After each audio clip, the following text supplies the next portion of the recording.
I forgot to take my medicine, so Mr. Binky showed up again.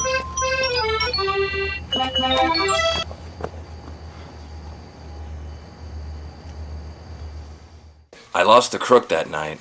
I thought Mr. Binky would take away all my business, until...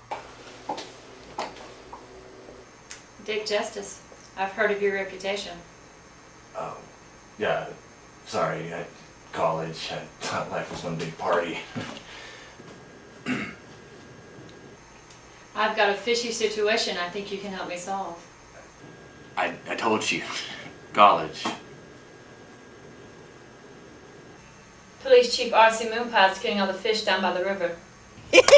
Yeah! How do you know that? I have my sources. Oh. The bludgeoned carcass of the rotting fish stared up at me as though pleading for me to take the case. Ever since he won the Crenshaw County Fish-Off, he's been trying to keep anyone from taking his trophy. I'll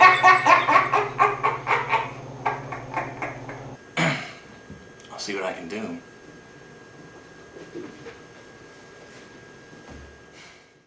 Even though I hate fish, I took the case, 'cause I love money.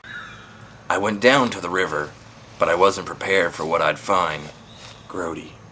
Some lunatic's been lynching fish, and that was outlawed 10 years ago. I think if you look by that riverbed down there, you find what you're looking for. Much obliged.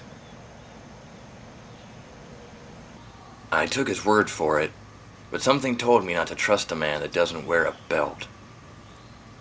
The autopsy didn't turn up anything different, but my beaver-like eyesight spotted a clue.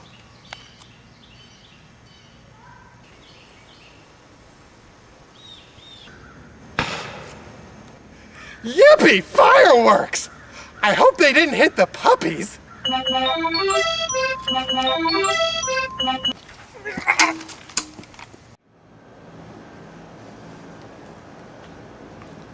After working over the yokel, he told me the chief was hanging out at the old deserted malt shop.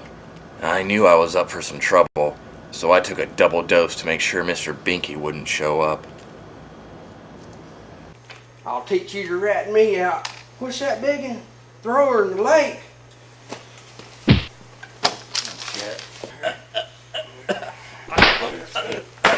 As the blood rushed back to my head and I gasped for air, the only thought that came clear to me was, that dame knows how to work a mackerel. Everything had worked out great. The chief was put away, the fish's families were nicely compensated, and I got the girl. What a beautiful sunset. It sure is!